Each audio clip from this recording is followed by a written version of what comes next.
बिस्मिल्लाहिर्रहमानिर्रहीम। ख़वातीन और हज़रात, आप पर सलामती हो। मैं तैमूर यूसुफ़ज़ई हूँ। नाज़रीन, पाकिस्तान और बांग्लादेश के रिलेशंस वो अच्छाई की तरफ जा रहे, भलाई की तरफ तो जा रहे, मजबूती की तरफ तो जा रहे, लेकिन बांग्लादेश की जानिब से एक बहुत स्ट्रांग डिमांड सामने आई है।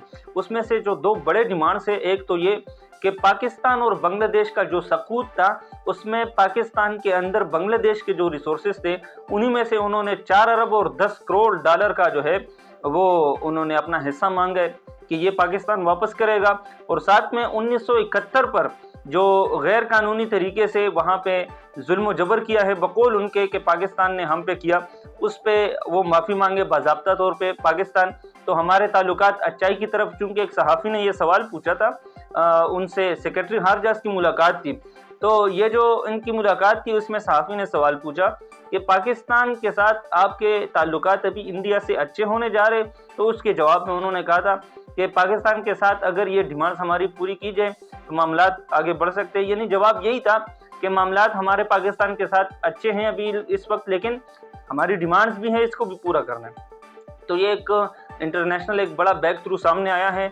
और अभी अगर पाकिस्तान, तो मेरे ख्याल में IMF के जो अभी आपको पता है कि वो जो किस्तें चल रही है पाकिस्तान में, थोड़ा बहुत ये पेट्रोल की ज़रिए और या दूसरी चीज़ों के ज़रिए जो रिलीफ दे रहे फ़िलहाल, इसका इम्पैक्ट बाद में पड़ेगा। क्योंकि पाकिस्तान के हालात आपने हमेशा देखा होगा कि PDM के गवर्नमेंट में या PDM के अलावा बड़ी जमातों की गवर्नमेंट में हमें रिलीफ मिलता है, लेकिन खमियाजा बाद में हम जो है वो उसको भुगते हैं और पाकिस्तान फिर उन हथकंडों से नहीं निकल पाता। और दूसरी बात, उमरकोट के हलके में जो ज़िमनी इलेक्शन था उसमें पीपल्स पार्टी का जो है वो उम्मीदवार जीत चुका है, सबा तालपुर साहिबा। और इसमें पाकिस्तान तहरीक इंसाफ का जो लाल मुल्ही साहब है उन्होंने बाज़ाब्ता तौर पे ऐलान कर दिया है कि मुझसे ये छीना गया है 8 फरवरी के इलेक्शन की तरह, और ये हम जीते थे। उमर अयूब के बयानात भी सामने आ चुके हैं, और चूंकि वो अपोजिशन लीडर है उनका बयान सामने आ चुका है, और बाकी भी दीगर क़यादत ने कह दिया है कि हम इसको आसानी से नहीं जाने देंगे।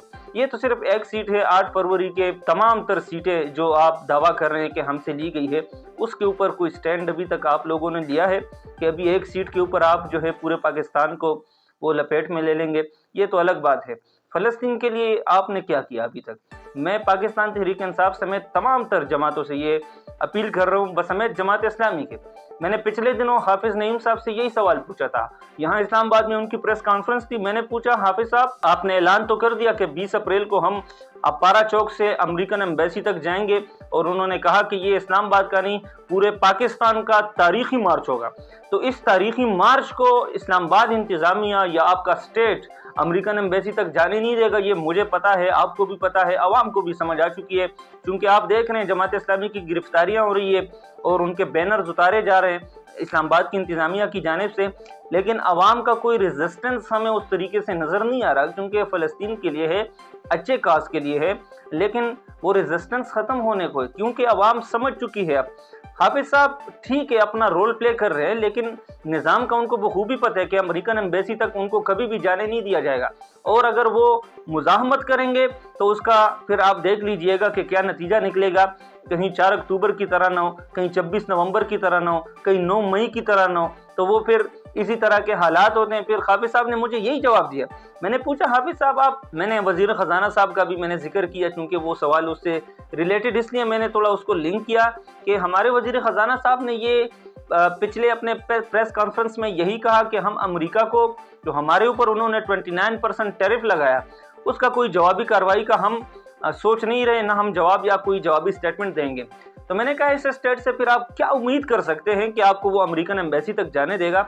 हाफिज़ साहब का जवाब आप सुन लें। हम कोशिश करेंगे, हम किस चीज़ के मुकल्लफ हैं, हम किस चीज़ के मुकल्लफ हैं, हम अपनी कोशिश के मुकल्लफ हैं। हम हालात ख़राब नहीं करना चाहते। हम पाकिस्तान से ऐसा कोई मैसेज नहीं देना चाहते जिसमें इसराइल की नफ़रत में और अमेरिका की नफ़रत के हवाले से कोई इख्तलाफ नज़र आए और फ़लस्तीनियों से मोहब्बत में कोई इख्तलाफ नज़र आए। लेकिन अब ये हुकूमत की ज़िम्मेदारी है कि वो उसके लिए रास्ता मुतय्यन करे। अच्छा नाजरीन, इसके साथ साथ आज सुप्रीम कोर्ट में एक तारीखी मैं आपको कहूँगा, क्योंकि ये याद रखा जाएगा हिस्ट्री में, चूँकि 2 साल, तकरीबन 2 साल बाद सेनेटर एजाज चौधरी, जो पाकिस्तान तहरीक इंसाफ से ताल्लुक़ रखते हैं, पाबंद सलासल है, आपको पता है, ये उन्हीं कई कारकुनान में से है या कई कायदीन सीनियर रहनुमाए PTI के जिस तरह डॉक्टर यास्मीन राशिद साहिबा है या दीगर आपने देख लिए, उनमें से एक जो है सेनेटर एजाज चौधरी साहब है, इनका आज जो जमानत का केस था सुप्रीम कोर्ट में लगा हुआ था और बजाते खुद चीफ जस्टिस साहब और 3 रुकनी बेंच इसको जो है वो देख रहा था और चीफ जस्टिस साहब इनके सरबराह थे केस के।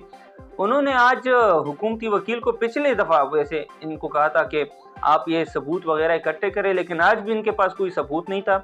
इन्होंने सरकारी वकील ने कभी कहा कि इन्होंने 2022 में एक टॉक शो में ये कहा था, ये आप देख ले, जज ने उसको भी नहीं माना, कहते कोई ठोस सबूत लें। वॉइस मैसेज सुनाया गया, उसको भी जज ने नहीं माना, कहते कोई ठोस सबूत वीडियो पैगाम वीडियो फुटेज हमें दिखाए, तो वो सरकारी वकील के पास नहीं था और 2 साल गुजर चुके हैं, अभी तक वो कैद में हैं और इनके पास सबूत नहीं है। चीफ जस्टिस साहब पाकिस्तान के सामने केस पहुंच चुका है और अभी भी 25 अप्रैल तक इन्होंने टाइम दिया, 25 अप्रैल तक केस को मुलतवी किया। इन्होंने कहा कि 25 अप्रैल तक आप कोई ना कोई सबूत हमारे सामने लाएं।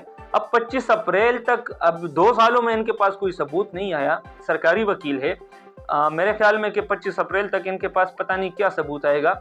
अब तो आर्टिफिशियल इंटेलिजेंस से जो चीज़ें बनती है वो भी आप जो है वो नेक्ड आई से, इंसानी आंख से देखकर पता चल जाता है कि ये किस तरीके से।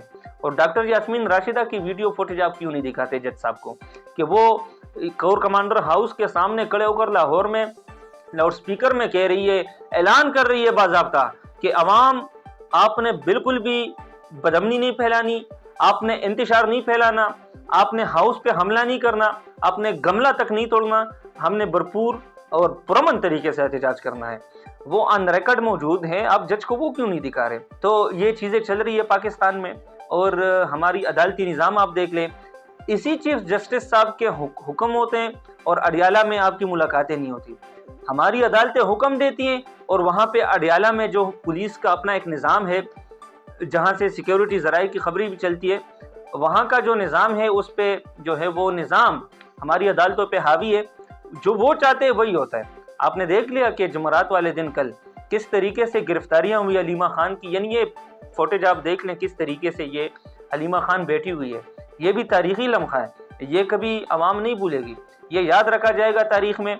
और मैं सिर्फ़ और सिर्फ पाकिस्तान तहरीक इंसाफ के हक़ में थोड़ा सा इसलिए बोल रहा हूँ, देखिए सहाफ़ी का काम किसी सियासी जमात का साइड लेना नहीं होता, जुल्म के ख़िलाफ़ आवाज़ उठाना होता है और हक़ के साथ खड़ा होना होता है। और जुल्म आप देख रहे हैं कि आज पंजाब में हो रहा है, जुल्म आप देख रहे हैं वो हेल्थ वर्कर्स जो आज निकले और उनके जो यंग डॉक्टर एसोसिएशन के जो सदर है शुएब नियाजी साहब, जो कि बदतरीन उनके साथ वो इंतशार किस्म का पुलिस ने रवैया रखा, वो बेहोश पड़े हुए हैं। ये वीडियो फुटेज आप देख लें, वो उनकी हालत तशवीशनाक हो गई।